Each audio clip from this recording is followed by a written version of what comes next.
My name's Kelvin. My Chinese name is Chen Chuanxia. And you can look at my bio in the introduction section of the folder. And I will be a major speaker tomorrow. But this afternoon, I will serve as the moderator. I was sitting here since 8 o'clock till lunchtime. I learned a lot from this morning's conference. And in the afternoon, I'm about to be the chairperson. And before I resume my responsibility as a chairperson, I'd like to share with you what I've learned from this morning's conference.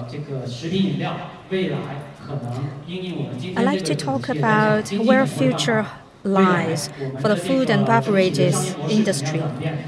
I think the answer lies in a changing business model that considers both internal and external resources.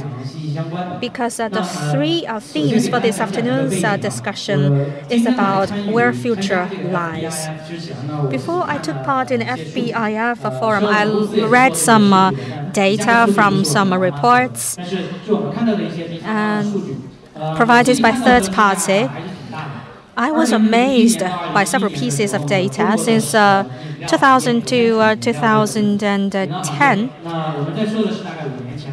I was talking about the situation 5 years ago. At that time, the annualized growth rate was around 20% in the food and beverage sector 5 years ago.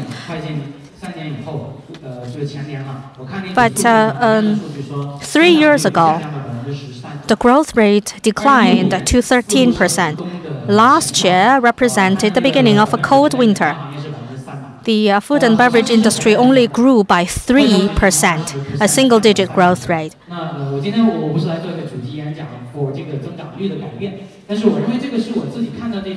A slowing down of the growth rate made me think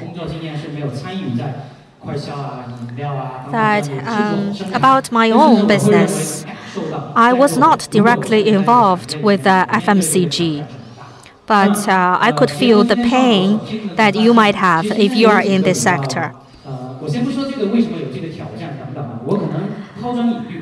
I cannot talk about the possible causes of challenges that our industry players face.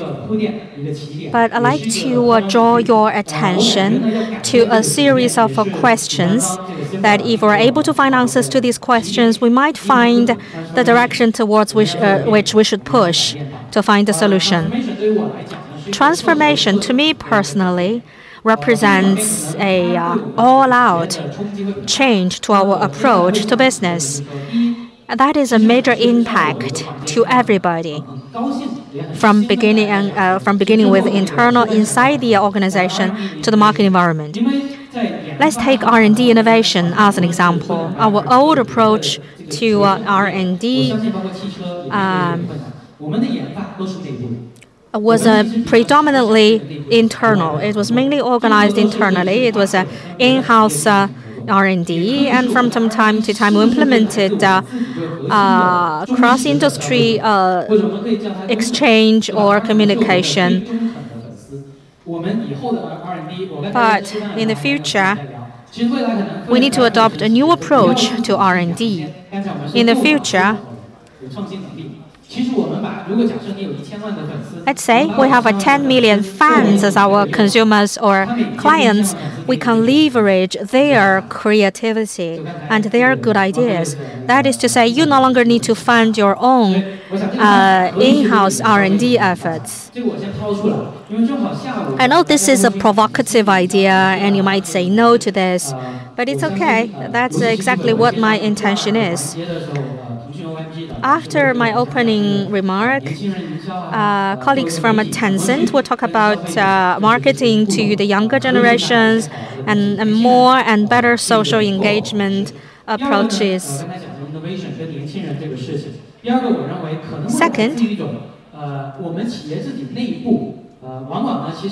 if you look inside our organization, our core challenge is how we have a better and reasonable internal decision-making process.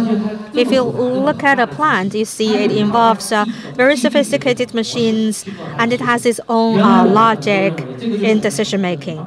And that represents the causes of our past success.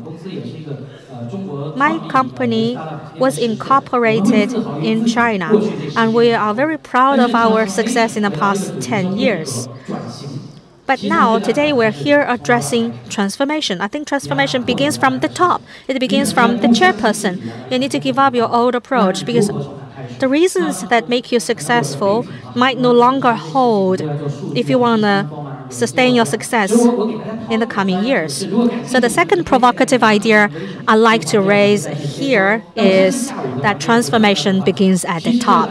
The chairperson, him or herself, should be determined to discard the old approaches. And chairpersons are not expected to trust their gut feelings in making major decisions. You should depend your decision-making on science and technology. To give you one example, I'm the manufacturer of a washing machine or a beverages product. The formula was developed in-house, but now we learned that the most popular flavor of biscuits are sweet biscuits or sweet cookies. If the Chinese consumers prefer something sweet, you need to further differentiate between the flavors of sweet cookies, chocolate-flavored cookies or vanilla-flavored cookies. Stephen said that you might easily have a line of extension, but your decision might prove to be wrong. Sometimes the line extension makes business sense, but sometimes it does not. You need to second ask yourself whether that is true. You cannot pursue whatever business efforts blindly. Let's say it makes sense to manufacture chocolate-flavored sweet cookies, then that's what you should do. But before having a good analysis, you cannot just make decisions without any support of science or market survey. Given the slowing down of China's economic growth rate, over the past 4 or 5 years, I focused on the digital aspect. But I think whatever decisions you make will have to be supported by data. And you talk about digitization, but is it supported by a reasonable or scientific system of KPIs? To give you one example, for food and beverages players, you all have a registered corporate WeChat account. Let's assume you have 5 million followers. Then let's ask if they are all willing to pay for your products at your WeChat account or WeChat shop. Now, for those 5 million followers of your WeChat account, do they buy your products from WeChat shops or Tmall or JD.com? Are they really consumers to your products? You have to think about these questions. Now, that concludes my introduction. I would like to say a few words about the afternoon's agenda. We're going to have 3 main items in the agenda. The first agenda is going to be presented by an excellent speaker. Now, the first part, in fact, is an interview followed by a presentation.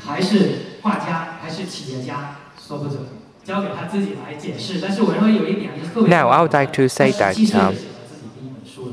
the next guest wrote his first book at the age of 17. I had the honor of participating in the creation of a book around 3 years ago, and now I'm 37, so I admire Trevor Lai a lot. Next, for the next chief interview, the moderator is Mr. Trevor Lai. and his guest is Mr. Richard Lee. I think, if my memory serves me correctly, he grew up in Hong Kong, as I did. Now I would like to give the floor to the moderator, the guest, to talk about how can we succeed in marketing in a value-driven marketing era. Now I'd like to welcome onto the floor Trevor Lai and Richard Lee.